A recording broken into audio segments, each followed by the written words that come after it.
рада, что вы опять заглянули ко мне на канал и открыли именно в это видео. Добро пожаловать, я вам всем очень и очень рада. Сегодня мы с вами будем готовить очень вкусные пряники домашние. По рецепту они написаны как советские, но уверяю вас, что вкус их намного лучше и отличается от тех, которые можно приобрести в магазине. Поэтому обязательно досмотрите это видео до конца, и вы приобретете очень дешевый и в то же время простой и вкусный рецепт. Но перед тем, как мы начнем готовить, я призываю вас подписаться на мой канал, если по каким-то причинам вы еще этого не сделали, чтобы не пропускать уже новых выпусков, а также, чтобы спокойно пересмотреть те, которые уже есть на моем канале. А там не только рецепты, а и путешествия, и полезные советы, и влоги, и много всякой полезной информации также на тему приусадебного хозяйства. Итак, друзья, приступаем к готовке. Итак, для приготовления нам понадобится литр кефира, 800 грамм сахара, 8 столовых ложек растительного масла, 4 чайные ложки соды, 4 чайные ложки уксуса.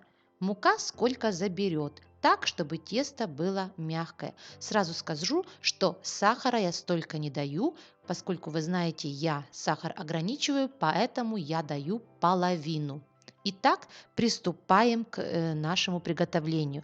В миску мы наливаем наш кефир, затем добавляем сахар, растительное масло, на блюдечко кладем соду и заливаем ее уксусом.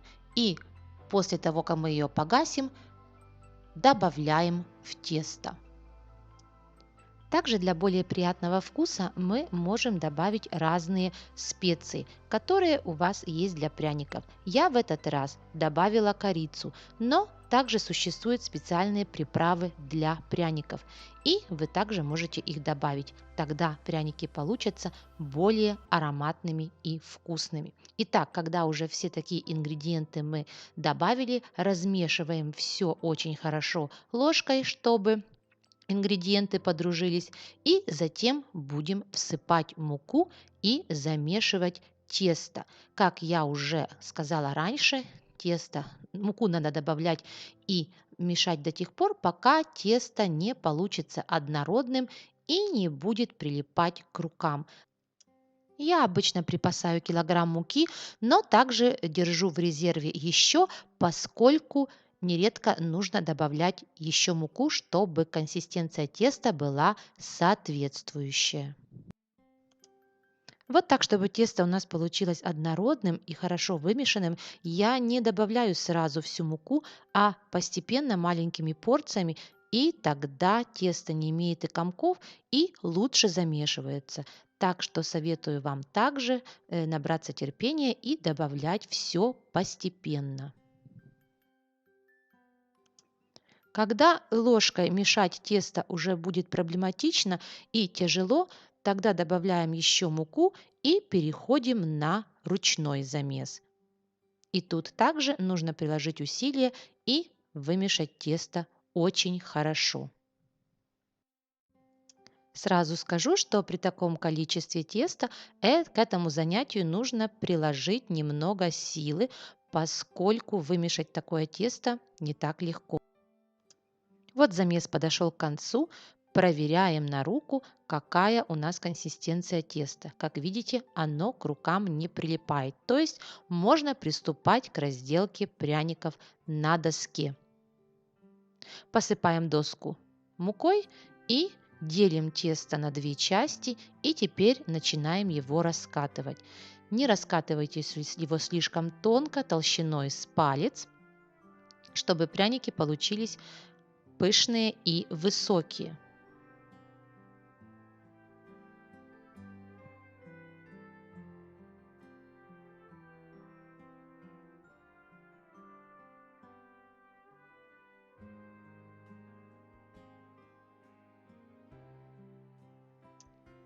И теперь будем вырезать формочки. Вы можете размер пряников выбрать для себя. Для меня удобно вот такой размер, все его у нас любят, но, конечно же, можно взять стакан и поменьше.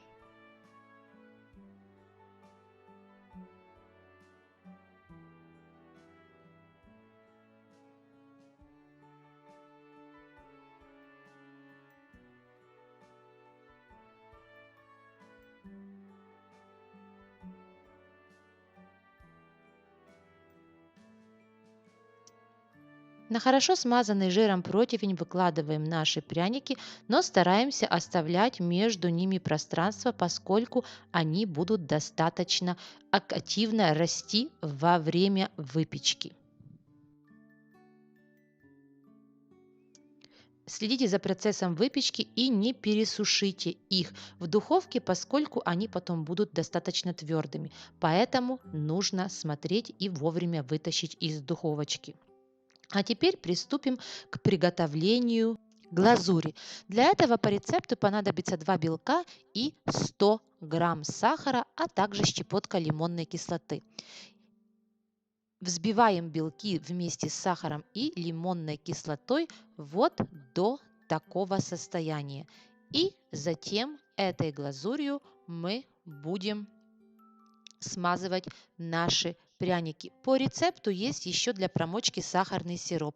Кому интересно, я напишу в инфобоксе рецепт, но я уже не промачиваю, поскольку это уже слишком много сахара, как по мне. Я даже, как видите, в рецепт добавляю только половину сахара. И поэтому нам совершенно достаточно, если сверху я помажу сахарной глазурью, которую я также делю напополам и делаю только из одного белка и 50 грамм сахара. На остывшие пряники я беру вот такой вот кисточкой, наношу сахарную глазурь и потом оставляю до полного высушения. Это мне достаточно. А по рецепту вы должны были сейчас обмакнуть пряники в сахарный сироп, высушить их, а затем обвалять целиком в глазури и также положить на пергамент и высушить. Так что выбор за вами, как вы хотите, как вы любите, и можете приготовить также по стандартному рецепту. Также для глазури вы можете использовать вместо сахара сахарную пудру, и тогда наверняка в конечном результате вы не почувствуете в глазури кусочков сахарного песка, который, может быть, не растворился во время взбивания. Из этой порции, тесто, которую я вам показала, у меня получаются 2 вот такие полные большие противня пряников.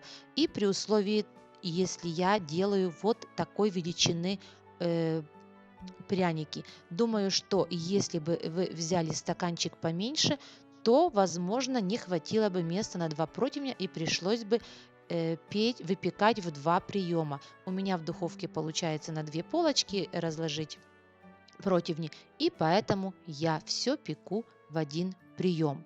Вот так пряники выглядят у нас уже в конечном итоге. Теперь я должна их отставить и ждать, чтобы глазурь засохла и покрылась такой приятной корочкой. Ну, как видите, пряники получились очень вкусные, очень аппетитные, ароматные. Обязательно попробуйте этот рецепт, и вы не пожалеете. Если же он вам понравился, буду благодарна вам за лайки, подписки, комментарии. Всего вам самого доброго, делитесь моими видео в соцсетях, чтобы и другие смогли воспользоваться.